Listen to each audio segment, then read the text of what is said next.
এই চ্যাপ্টারটাকে একটু পড়ি আমরা। এই চ্যাপ্টারকে লং টার্ম ফাইন্যান্সিং চ্যাপ্টারও বলা হয়ে থাকে। Long term financing. Long term financing এর বাংলা কি? দীর্ঘমেয়াদী অর্থায়ন। অর্থাৎ দীর্ঘমেয়াদী অর্থায়নও এই চ্যাপ্টারটাকে বলা হয়ে থাকে। এবং দীর্ঘমেয়াদী অর্থায়নটা কি আর কস্ট অফ ক্যাপিটালটা কি একটু খেয়াল করো। দেখো দীর্ঘমেয়াদী অর্থায়ন, অর্থায়ন মানে কি? অর্থায়ন মানে কিন্তু টাকা পয়সা আনা, অর্থাৎ নগদ টাকা আনা। একটা প্রতিষ্ঠান চালানোর জন্য কিন্তু নগদ টাকার প্রয়োজন হয়, সেই নগদ টাকা আনাটাকেই বলা হয় অর্থায়ন। এখন আমরা বিভিন্ন উৎস থেকে নগদ টাকা আনি কিন্তু। এখন তুমি কোথাও থেকে টাকা এনে তুমি একদিনের মধ্যে শোধ করতে হয়, কোথাও থেকে টাকা এনে তুমি 1, 2, 3, 5 মাস কি 1 বছর সময় পাও, কোথা থেকে টাকা এনে তুমি হয়তোবা 7 বছর 8 বছর ঋণ নিয়ে তুমি 7-8 বছরের সময় পাও টাকাটা শোধ করার জন্য। অর্থাৎ তুমি এই যে টাকাটা তুমি সংগ্রহ করছো, এই টাকাটা শোধ করবা তুমি কতদিনে, এটার উপরে ডিপেন্ড করে আমাদের এই অর্থায়ন কিন্তু 3 প্রকার। সময়ের উপরে ভিত্তি করে আমরা অর্থায়নকে 3 ভাগে ভাগ করি। একটা হচ্ছে আহ স্বল্পমেয়াদী অর্থায়ন, মধ্যমেয়াদী, দীর্ঘমেয়াদী। 0 থেকে 1 বছরকে বলা হয় স্বল্পমেয়াদী অর্থায়ন। তারপরে মধ্যমেয়াদী হচ্ছে 1 থেকে 5 বছর, আর দীর্ঘমেয়াদী হচ্ছে 5 থেকে উপরে, 5, 10, 15 আজীবনকালও হতে পারে। এটা হচ্ছে দীর্ঘমেয়াদী। তাহলে দীর্ঘমেয়াদী অর্থায়ন কোনটা? যে উৎস থেকে টাকা সংগ্রহ করলে আমরা সাধারণত সেই টাকাগুলো পরিশোধ করার জন্য 5 বছর বা তার অধিক সময় পেয়ে থাকি, তাকে দীর্ঘমেয়াদী অর্থায়ন বলে। তাই তো? এখন এই দীর্ঘমেয়াদী অর্থায়নের উৎসগুলো একটু খেয়াল করো। একটি কোম্পানি সাধারণত দীর্ঘমেয়াদী অর্থায়ন নিম্নোক্ত উৎস থেকে করে থাকে। 1 নাম্বার হচ্ছে বন্ড অথবা ডিবেঞ্চার। 1 নাম্বার হচ্ছে বন্ড বা ডিবেঞ্চার। 2 নাম্বার হচ্ছে প্রিফার্ড স্টক, অগ্রাধিকার শেয়ার। বন্ড বা ডিবেঞ্চারের বাংলা হচ্ছে ঋণপত্র বা ঋণ যেটাকে আমরা বলি। প্রিফার্ড স্টকের বাংলা হচ্ছে অগ্রাধিকার শেয়ার। কমন স্টকের বাংলা হচ্ছে সাধারণ শেয়ার। রিটেন আর্নিংস এর নাম হচ্ছে বাংলা হচ্ছে সংরক্ষিত আয়। এই 4টা উৎস থেকে সাধারণত আমরা দীর্ঘমেয়াদী অর্থায়নের টাকা সংগ্রহ করে থাকি। এখন খেয়াল করো,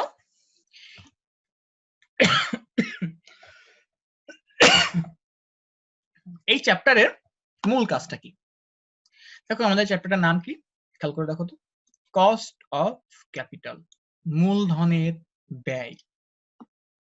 এখন ভালো করে খেয়াল করো যে এই 4টা যে উৎসর নাম লিখেছি, এই 4টা আমার কিসের উৎস? নগদ টাকার উৎস। এখন প্রতিষ্ঠানের নগদ টাকাকে আমরা কি বলি? অ্যাসেট বলি, কিন্তু নগদ টাকা কিন্তু আমরা ক্যাপিটাল, মূলধনও বলে থাকি। আশা করি বুঝতে পেরেছো। নগদ টাকা কিন্তু আমাদের প্রতিষ্ঠানের সব থেকে বড় মূলধন। একটা ব্যবসা শুরু করতে হলে তোমার মূলধন হিসেবে সর্বপ্রথম কি লাগে? নগদ টাকা। সুতরাং আমাদের এই 4টাই কি আমাদের মূলধনের উৎস না? নগদ টাকার উৎস তো আমার 4টাই আমার মূলধনের উৎস।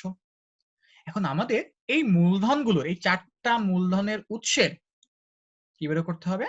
কস্ট বের করতে হবে। আরো একবার বলি, আমাদের এই 4টা মূলধনের যে উৎস আছে, এই 4টা মূলধনের উৎসের কস্ট বের করতে হবে, মানে কস্ট অফ ক্যাপিটাল বা মূলধন ব্যয়। এখন দেখো তাহলে যেটাই বলেছি, এই চ্যাপ্টারের মূল কাজ হলো এই 4টি মূলধনের কস্ট বের করা। এখন প্রশ্ন হচ্ছে মূলধন ব্যয় কি? ভালো করে খেয়াল করবে এই উদাহরণটা। ধরে নাও তুমি তোমার প্রতিষ্ঠানের জন্য 1 লক্ষ টাকা ঋণ নিবে ব্যাংক থেকে। 1 লাখ টাকা ঋণ গ্রহণ করবা, লোন নিবা। কোথা থেকে? ব্যাংক থেকে। ব্যাংক তোমাকে টাকাটা শোধ করার জন্য 5 বছর সময় দিল। 1 লাখ টাকা তুমি নিলে আজকে লোন, ব্যাংক তোমাকে বললো যে আপনি আগামী 5 বছর পরে শোধ করবেন। এখন 5 বছর পরে তুমি ব্যাংকে কত টাকা শোধ করবে? প্রশ্ন আছে এখানে একটা, 1 লাখ টাকা, 1 লাখ টাকার বেশি নাকি 1 লাখ টাকার কম? আমাকে অ্যান্সার করো তো কেউ একজন, কোনটা হবে? 1 লাখ টাকার বেশি হবে। 1 লাখ টাকার বেশি সুদ দিতে হবে। আর বেশি। মেয়েরা কেউ বললো না, সবাই ছেলেদের অ্যান্সারটা পেলাম। ওকে, যাই হোক আর কি, 1 লাখ টাকার বেশি আমরা শোধ করতে হবে। কারণ কি? হ্যাঁ, এই যে উত্তরটা হলো 1 লাখ টাকার বেশি। কারণ হলো ব্যাংক তোমার কাছ থেকে সুদ নিবে, সুদের হার। এখন ধরে নিলাম সুদ 12%, 12% সুদ বা 12,000 টাকা। তার মানে 1 লাখ টাকার উপরে 12% কাটলে কত টাকা হয়? 12,000 টাকা হয়। তাহলে 12%, আচ্ছা এখন কথা হচ্ছে খেয়াল করো, তাহলে এখন খেয়াল করবো ভালো করে এটা। তাহলে 1 লাখ টাকা মূলধন সংগ্রহ, আচ্ছা তাহলে এই যে 1 লাখ টাকা তুমি নিয়েছো ঋণ, এটা তোমার নগদ টাকা হিসেবে প্রতিষ্ঠানে আছে, তাহলে এটা কি আমার একটা মূলধন না? এটা কিন্তু আমার একটা মূলধন। এই মূলধনটা সংগ্রহ করার জন্য তোমাকে কত টাকা খরচ করতে হলো? 12,000 টাকা না? 1 লাখ টাকা তুমি ঋণ নিয়েছিলে, শোধ করলে হচ্ছে তুমি 1,12,000 টাকা। অতিরিক্ত দিয়েছো তুমি 12,000 টাকা। তার মানে এই 12,000 টাকা এটা হচ্ছে তোমার ব্যয় না, এটাই তোমার খরচ। যদি এটাকে আমি টাকায় বলি তাহলে 12,000 টাকা, আর যদি পার্সেন্টেজে বলি তাহলে এটা 12%। আশা করি এ পর্যন্ত বুঝতে পেরেছো। তাহলে মূলধন ব্যয় কত পার্সেন্ট? 12%। এখন কথা হচ্ছে খেয়াল করো, এই 12%ই হলো কস্ট অফ ক্যাপিটাল বা মূলধন ব্যয়। 1 লাখ টাকা হচ্ছে আমার ক্যাপিটাল, আর ওইটার কস্ট হচ্ছে 12%, যার কারণে এটাকেই বলা হয় কস্ট অফ ক্যাপিটাল। এখন দেখো, এই 1 লাখ টাকা আমি যেহেতু ঋণ থেকে সংগ্রহ করেছি, কোথা থেকে নিয়েছি? এটা ঋণ নিয়েছি না 1 লাখ টাকা? সুতরাং এই 1 লাখ টাকাকে আমি বলতে পারি এই মূলধনটার নাম কি? এই যে 1 লাখ টাকা মূলধন, এটা কি ঋণ মূলধন বলতে পারি না আমি এটাকে? এই 1 লাখ টাকা যেটা নিয়েছি এটা হচ্ছে মূলধন, কিন্তু কোন মূলধন? এটা ঋণ মূলধন, কারণ ঋণ নিয়ে টাকাটা সংগ্রহ করেছি। তাহলে কি 12% কে আমি বলতে পারি যে দিস ইজ দ্য ঋণ মূলধন ব্যয়, এটা আমার ঋণ মূলধন ব্যয় 12% হচ্ছে, বা কস্ট অফ ডিবেঞ্চার। কেন? কারণ দেখো ঋণ, ভালো করে খেয়াল করো, আমি একটু উপরে দেখা আসি তোমাদের। এই দেখো, ঋণের কে আমরা কি নাম দিয়েছিলাম? বন্ড বা ডিবেঞ্চার না? সুতরাং এটাকেই আমরা বলবো, এই যে 12%টাকেই আমরা বলবো কস্ট অফ ডিবেঞ্চার। 12% তাহলে কস্ট অফ ডিবেঞ্চার, যেহেতু এটা ঋণ মূলধন ব্যয়। তাহলে এটা আমি কি দেখো এখানে বলতে পারি না যে এই চ্যাপ্টারের আমাদেরকে মোট 4 ধরনের মূলধন ব্যয় নির্ণয় করতে হবে। কি কি? এটা দেখলাম আমরা ঋণ মূলধন ব্যয়। তো নিচে আমার আরো কিছু ছিল না? ঋণ মূলধন ছিল আমার, এটা হচ্ছে ঋণ। এরপরে ছিল প্রিফার্ড স্টক, তাহলে কি এখান থেকে আমার প্রিফার্ড স্টক অগ্রাধিকার শেয়ার মূলধন ব্যয় বের হবে। এখান থেকে কমন স্টক, তাহলে সাধারণ শেয়ার মূলধন ব্যয় বের হবে। রিটেইন আর্নিংস সংরক্ষিত আয়ের শেয়ার মূলধন ব্যয় বের হবে, তাই না? একটা অঙ্ক থেকে 3টে বার হবে। একটা অঙ্ক থেকে, আচ্ছা এটা না না না, এটা না অঙ্ক। দেখো খেয়াল করো, একটা অঙ্ক থেকে 3টে বের হবে না, ভালো করে খেয়াল করে বুঝতে পারবে। তাহলে মোট এখানে তাহলে আমার 4টা মূলধন ব্যয় বের হবে। 1 নাম্বার হচ্ছে কস্ট অফ ডিবেঞ্চার,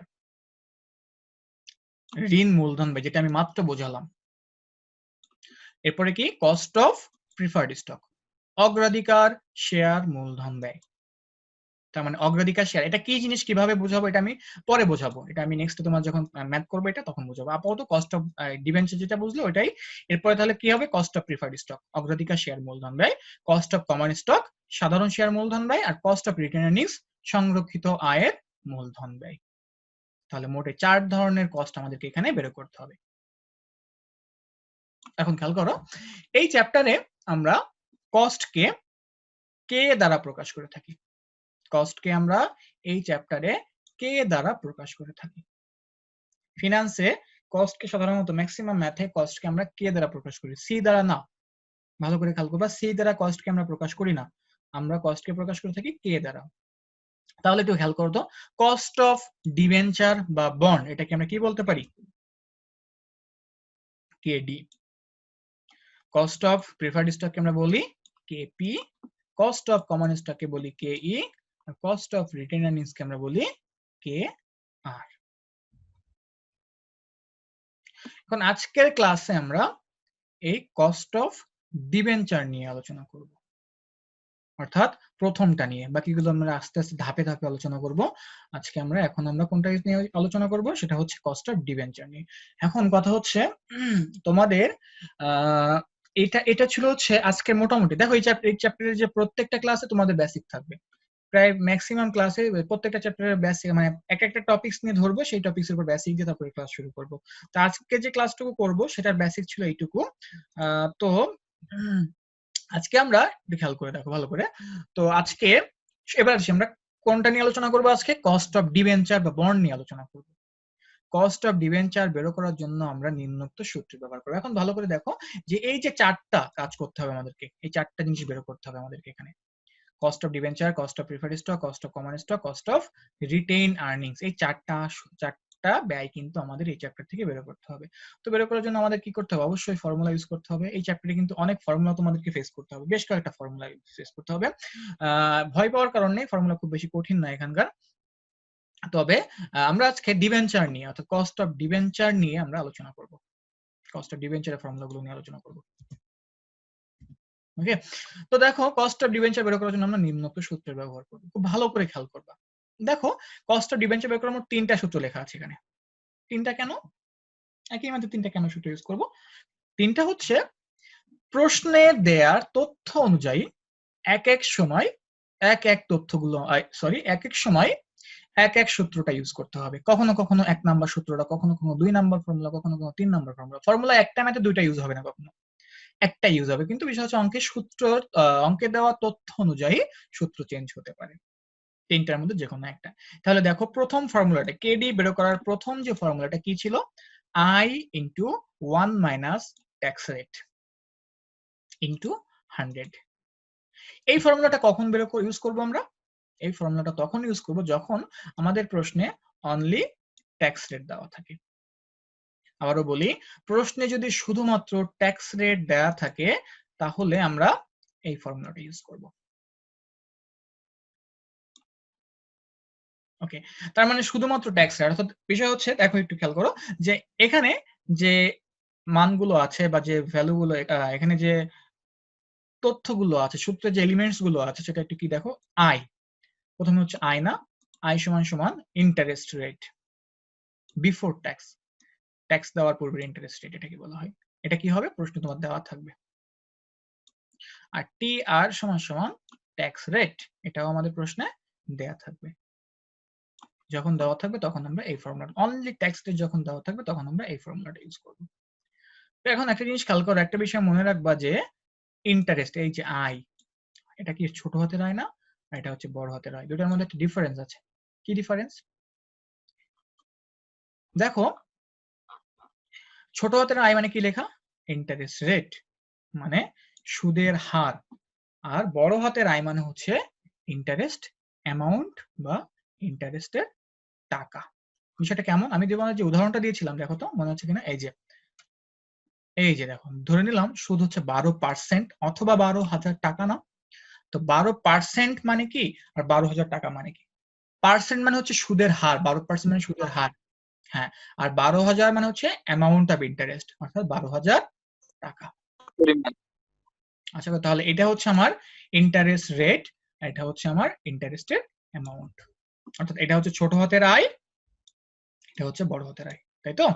দেখো তাই কিন্তু বলেছি এখানে। এই যে ছোট হাতের আই মানে ইন্টারেস্ট রেট, বড় হাতের আই মানে ইন্টারেস্টের অ্যামাউন্ট। ওইটা হ্যাঁ, ইন্টারেস্ট অ্যামাউন্ট। তার মানে এই আই মানে হচ্ছে 12%, এই আই মানে হচ্ছে 12,000 টাকা। ওকে, তাহলে এখন আমাদের সূত্রে কি, ইন্টারেস্ট রেট নাকি interest percent amount? Interest rate, কিন্তু আই সমান সমান ইন্টারেস্ট রেট, সবসময় মাথায় রাখবো এটা। এরপরে 2 নম্বর ফর্মুলাটা একটু খেয়াল করো, কেডি সমান সমান I into 1 minus tax rate into divided by NSV into 100। এটা কখন ইউজ করব? দেখো প্রশ্নে দেখো বলা আছে যে ট্যাক্স রেট এবং সেলস ভ্যালু দেওয়া থাকলে। প্রশ্নে যখন ট্যাক্স রেট দেওয়া তো থাকবেই, সাথে সাথে যদি সেলস ভ্যালু দেওয়া থাকে, যে অঙ্কে বলে দেওয়া থাকবে যে সেলস ভ্যালু এত টাকা, 1000 টাকা কি 500 টাকা কি 100 টাকা সেলস ভ্যালু, এটা বলে দেওয়া থাকবে। যদি এরকম কখনো বলা থাকে তখন আমরা কি ইউজ করব? এই সেকেন্ড ফর্মুলাটা ইউজ করব।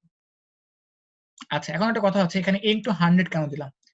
এই ইনটু 100 আমি কিন্তু একটু আগে তোমাদেরকে বলেছি যে এই চ্যাপ্টারের যতগুলো ম্যাথ আছে সবগুলো হচ্ছে পার্সেন্টেজ, যত কস্ট আছে সব পার্সেন্টেজে দেখাতে হবে আমাদেরকে। যার কারণে প্রতিটা সূত্র শেষে ইনটু 100 দিয়ে গুণ করা। ওকে, এরপরে দেখো 3 নাম্বার ফর্মুলাটা। 3 নাম্বার ফর্মুলা মানে প্রশ্নে কিন্তু আমরা এই 3টা ফর্মুলা যে কোনো একটা ইউজ করব যখন যেটা প্রয়োজন হবে।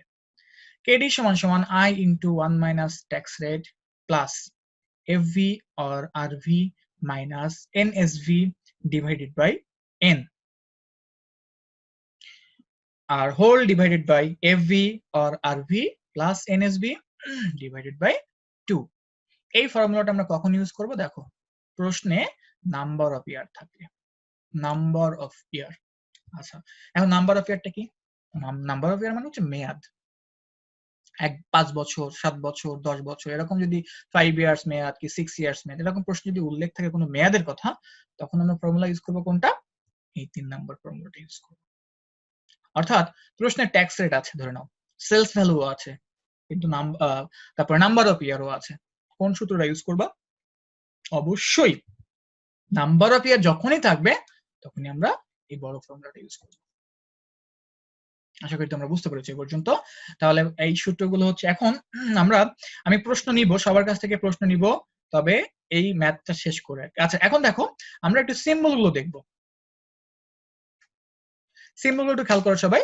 সিম্বল হচ্ছে এখানে আই আছে না, ফার্স্টে আই, কিন্তু এটা বড় হাতের আই। বড় হাতের আই মানে কিন্তু হচ্ছে ইন্টারেস্ট অ্যামাউন্ট, এই যে ইন্টারেস্ট অ্যামাউন্ট বা টাকা। এটা কিভাবে বের করতে হবে এটা আমি যখন ম্যাথ করব তখন বোঝাই দেবো। টিআর মানে ট্যাক্স রেট, তোমরা এই সিম্বল গুলো একটু মনে রাখবা। এফভি মানে ফেস ভ্যালু, যেটা বাংলা হচ্ছে লিখিত মূল্য। আরভি মানে রিডিমাবেল ভ্যালু, যেটাকে বাংলায় বলা হয় পরিশোধযোগ্য মূল্য। রিডিমাবেল ভ্যালু বা পরিশোধযোগ্য মূল্য। সেলস ভ্যালু মানে এসভি মানে সেলস ভ্যালু, যেটার বাংলা হচ্ছে বিক্রয় মূল্য। আর এনএসভি মানে নিট সেলস ভ্যালু, যেটার বাংলা হচ্ছে নিট বিক্রয় মূল্য। আর এন মানে নাম্বার অফ ইয়ার, 5 বছর, 6 বছর, 7 বছর এরকম আমাদের অঙ্কে যেটা দেওয়া থাকবে ওটা হচ্ছে আমাদের এন এর মান হবে। সূত্রগুলো, আচ্ছা এখন কথা হচ্ছে সূত্র প্রয়োজনীয়তা। দেখো এই চ্যাপ্টারে তোমাকে আমি আগেই বললাম যে একটু আগে যে ম্যাথ অনেক বেশি সূত্র, তোমাকে বেশ কয়েকটা সূত্র তোমাদেরকে ফেস করতে হবে। তো এই সূত্রগুলো তোমাদেরকে মুখস্থ করতে হবে, কোনো অল্টারনেটিভ আর কোনো অপশন নাই মুখস্থ ছাড়া। এখন কিভাবে মুখস্থ করবা এটা একটা বিষয় আছে যে ভাই কিভাবে মুখস্থ করবো আমরা সূত্রগুলো। বিষয় হচ্ছে এই সূত্রগুলো মুখস্থ করার জন্য তোমরা ওই যে যেভাবে করে গদ্য পদ্য মুখস্থ করতাম আমরা 9, 10, 8, 9-এ, ওরকম মুখস্থ করলে কিন্তু মুখস্থ থাকবে না, এগুলা খুব তাড়াতাড়ি ভুলে যাবা। তাহলে কিভাবে মুখস্থ করবা? Lot of practice. একটা ম্যাথ তুমি যত বেশি প্র্যাকটিস করবা তত বেশি তোমার এই সূত্রটা মনে থাকবে। একটা ম্যাথ তুমি 4 বার করো, 3 বার 4 বার করে করো, দেখবা তোমাদের সূত্রটা এমনিতেই তোমার কাছে ইজি হয়ে যাবে। কিন্তু না করলে তুমি ওভাবে সূত্র কখনোই মনে রাখতে পারবে না। ওকে, আমরা এখন একটা ম্যাথ দেখবো আজকে। আমি কোশ্চেনটা একদম লাস্ট নিব, এখন একটা ছোট একটা ম্যাথ করবো আমরা। ছোট ম্যাথ করে তারপরে আমরা কোশ্চেনে চলে যাবো। প্রবলেম নাম্বার 1 খেয়াল করো। এই কোম্পানি বড় একটা কোম্পানি ধার করেছে from Janata bank. Janata bank থেকে ধার করেছে, ভালো করে খেয়াল করো। এখন ধার করা, দেখো বন্ধু বান্ধবের কাছ থেকে আমরা ধার করি, টাকাটা পরের দিন দিয়ে দিই। বন্ধু বান্ধবের কাছ থেকে যেসব ধার করি তা কিন্তু একদিন দুদিন পরে আমাদেরকে বা 1 মাস পরে শোধ করতে হয়। ব্যাংক থেকে কিন্তু আমাদের টাকা ধার দেয় না। ব্যাংক থেকে যদি ধার দেয়, এখানে বড় মানে কিন্তু ধার দেওয়া, কিন্তু যেহেতু ব্যাংক বলা আছে সেহেতু কিন্তু তোমার এটা আর ধার বলা যাবে না। ব্যাংক থেকে যখনই তুমি টাকা ধার নাও সেটা কিন্তু আর ধার হয় না, সেটাকে বলে কি ঋণ বা লোন বলা হয়, তাই না? যখনই ধার নিয়েছো তখন দেখো at the rate 15% interest rate. কত পার্সেন্ট ইন্টারেস্ট রেটে টাকাটা ধার নিয়েছে? 15% সুদের হারে। If the tax rate is 40%, যদি ট্যাক্স রেট 40% হয়, find the cost of bond. কি বের করো? কস্ট অফ বন্ড বের করো। আচ্ছা এখন আমার কাছে একটা এটা হচ্ছে দুইটা কোশ্চেন এখানে। 1 নাম্বার কোশ্চেন হচ্ছে এখানে কি বের করতে বলেছে আমাদেরকে, তার মানে 1 নাম্বার ফর্মুলাটা কেন? কারণ হচ্ছে দেখো এখানে শুধুমাত্র 1 নাম্বার ফর্মুলাটা ইউজ হবে কেন? কারণ এখানে দেখো শুধুমাত্র ট্যাক্স রেট দেওয়া আছে, ইন্টারেস্ট রেটও দেওয়া থাকবেই। এই যে ইন্টারেস্ট রেট, সূত্রে তো আমার ইন্টারেস্ট রেট লাগবে, আর শুধুমাত্র ট্যাক্স রেট দেওয়া থাকার কারণে আমরা ফর্মুলা ইউজ করব কোনটা? 1 নাম্বারটা। তাহলে দেখো 1 নাম্বার ম্যাথে চলে যাই। উই নো KD সমান সমান I into 1 minus TR into 100 সমান সমান 0.15 into 1 minus, ওকে এখানে এই যে জিনিসটা খেয়াল করো সবাই, ইম্পর্টেন্টটা হেয়ার। এই হেয়ার মানে হেয়ার গিভেন মানে অঙ্কে কি দেওয়া আছে? হেয়ার গিভেন কি দেওয়া আছে? এই তথ্যগুলো অঙ্কে দেওয়া আছে। এখন এই হেয়ারটা কিন্তু তোমাকে অবশ্যই লিখতে হবে, না লিখলে তোমার অঙ্ক অর্ধেক মার্কস কম পাবা, বা পাবা অনেকে নাম্বার কেটে দেয়। স্যার অনেক স্যার আছে টোটালি নাম্বার কেটে দেয়। তাহলে এই হেয়ার গিভেনটা কোথায় লিখবা? আমি যেভাবে লিখছি সূত্রটা আগে লিখে নি, নিচে হেয়ার গিভেন লিখেছি বা হেয়ার লিখেছি।